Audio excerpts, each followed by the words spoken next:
This morning, I have the privilege of welcoming Miss Gwyneth Connell to the stage to give her first chapel talk at Blair.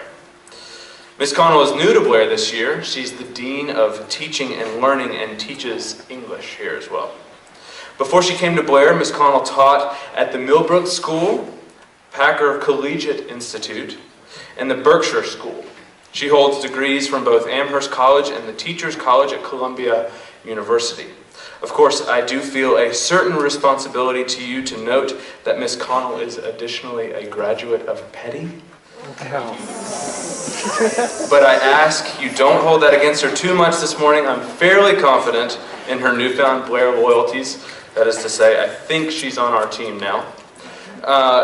This may well be your first exposure to Miss Connell, and for that I'm glad. These past few months I've had the pleasure of getting to know her as we've bonded over our new home and experience here at Blair. I can say from my time with Miss Connell, she's not only a great conversationalist and caring person, but someone from whom we each have a great deal to learn. So please join me in welcoming Miss Connell to the stage this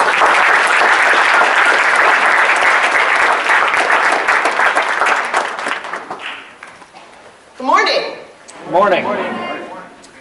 So I'm just going to say, there's a little bit of tension in the room today. See some eyes darting around the room, speculating about your pursuer, maybe seeking out your victims, strategizing your exit from both offensive and defensive angles.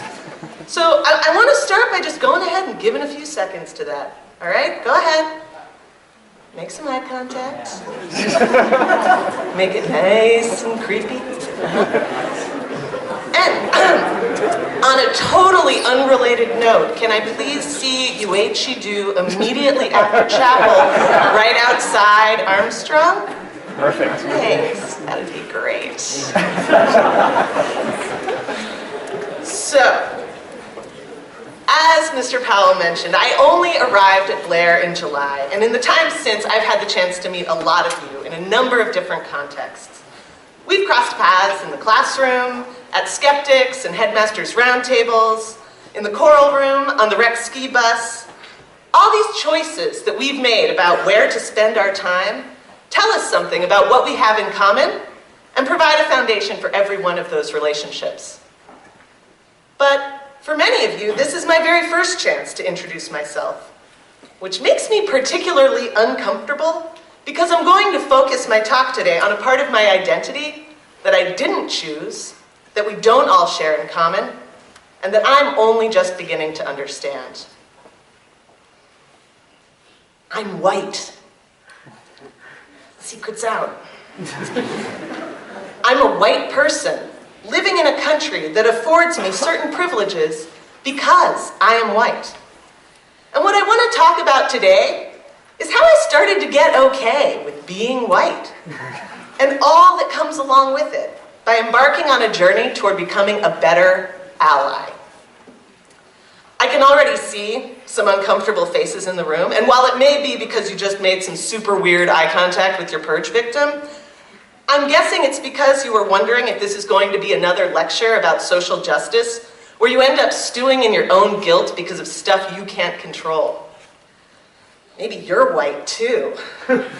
Or maybe you're a guy. Or maybe you're heterosexual, or oh God, maybe you're all three, but that doesn't make you a racist, sexist, homophobe, so can we please get this over with so I can go eliminate someone? Just give me 10 minutes, huh? So we've had a number of these conversations lately, with Dr. McCarthy's visit last week, and Martin Luther King Day next week, which will bring still more discussion.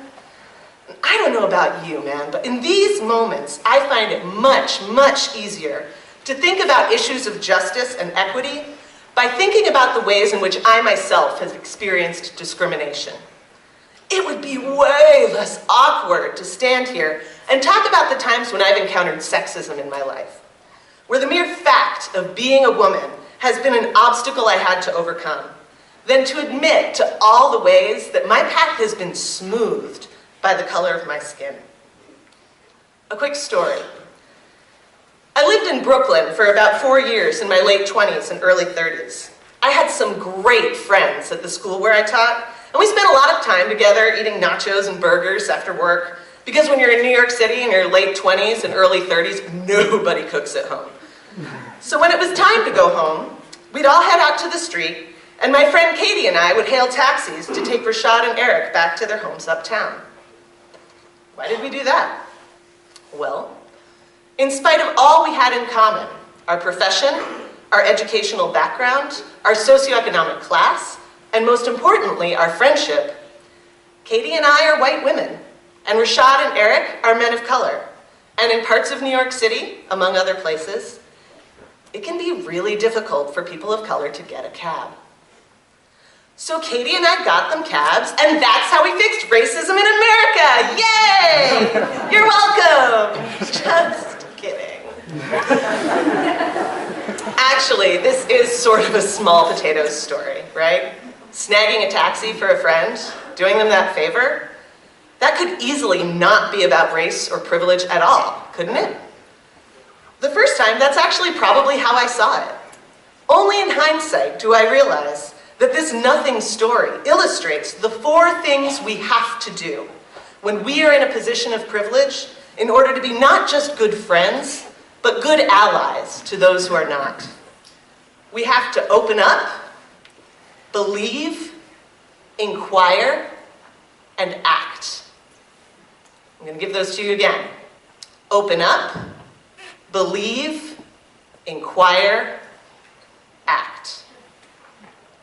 So when I say open up, I'm talking about something every single one of you has already done by virtue of the fact that you're sitting in this room.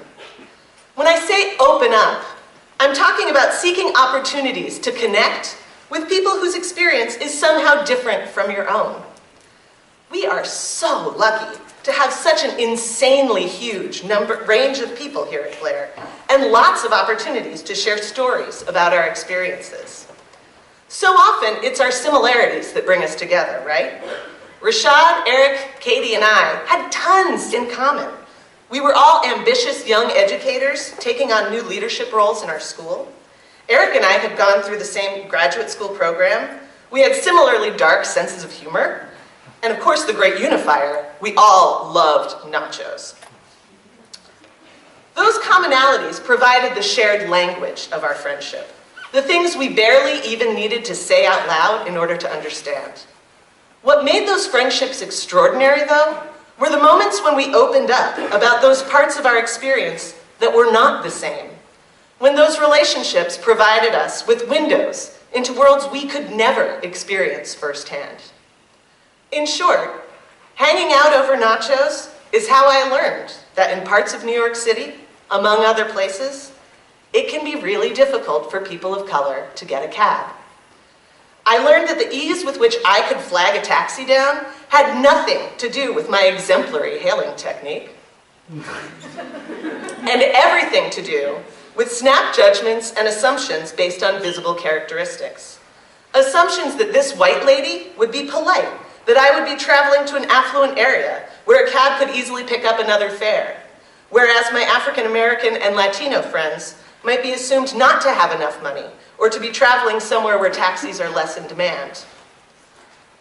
So this brings me to the next thing that good allies need to do, which is to believe the stories we hear from the friends who open up to us. This may sound ridiculous. I mean, of course we believe our friends, right? Why is that even a separate thing worth mentioning? But if you think about it, the opposite of belief is not necessarily calling you a liar to your face. The opposite of belief can be disbelief, which perhaps sounds a little more familiar. Things like, I'm sure that cab driver just didn't see you. How can you be sure it has anything to do with race? That doesn't make any sense. Why would a driver just pass by someone who wants to pay him? These are certainly thoughts that ran through my head when Rashad and Eric explained, even joked about, how they had come to expect to be passed over by taxis. This small injustice that I had never noticed. Of course my initial reaction was disbelief. And yet, what did it cost me to take my friend's experience at face value? Regardless of any individual cab driver's intentions, The combined impact of all those wasted hours on street corners with their hands in the air had taught Rashad and Eric that they were seen as less worthy. And as ugly as that truth was, I had to choose to believe it, even though it came along with the icky understanding that my own Magneto-like talent for drawing cabs in my direction was part of that injustice. I didn't ask for it, I didn't like it, but I benefited from it every time we finished our nachos and went home. Believing these ugly truths can be painful, which is a big part of why so many of us turn a blind eye more often than we don't.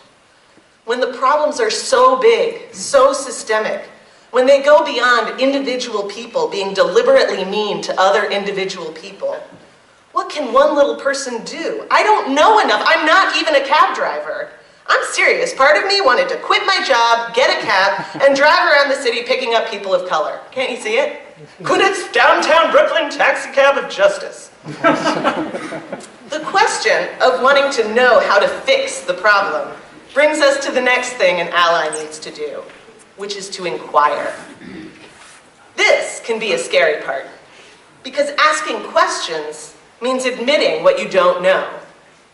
How many of us have ever avoided mentioning a person's race in their presence because we don't know if we should say Black or African American? So we just never say it. We never refer to it at all. Now there's an opportunity to inquire, to find out more about that person's own identity. My taxi cab of justice idea was making me feel pretty great. Who doesn't love to swoop in and be the hero? But it was not actually what was needed in the moment. It was not addressing the immediate fact that on this particular Friday night on Atlantic Avenue, the 2-3 train was running local, and Eric and Rashad needed to get home. This inquiry business won't always be this easy, but for once it was pretty simple. Do you guys want us to get you a taxi? Yeah, Eric said. That would actually be great. And so we did just that, every time they needed one, for the rest of the time we worked together. The last part is to act. And to an extent, Katie and I took a small action every time we hailed a taxi for our friends. But from opening up, believing my friends, and asking questions, so many more opportunities for action presented themselves, and continue to present themselves all the time. Remember how I said this talk would be about how I got okay with being white? This is how, by being an ally. It may be easier to talk about the ways the deck is stacked against me, but there are actually so many more ways the deck is stacked for me. And while I didn't ask for them, I have to admit that those things make it easier to actually do something. In order to speak truth to power, it helps when power is listening. And my white skin, and your Y chromosome, fellas, and for every single one of you, your incredible educational opportunities here at Blair and beyond, these are the tickets that will help get you into the places where you can help make decisions that will make those differences mean less. Open up, believe, inquire, and act. And as you're all in the purge, taking people out this week, take a moment to think how you might also bring them in. Seniors first.